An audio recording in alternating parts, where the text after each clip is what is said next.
Stencils are a super fun addition to face painting, but you have to make sure that your paint is not too wet.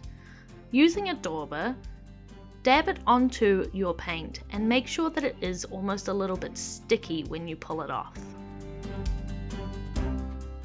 Lay the stencil onto the skin and make sure that none of the areas of your image that you're trying to create are lifted off. You want it nice and smooth.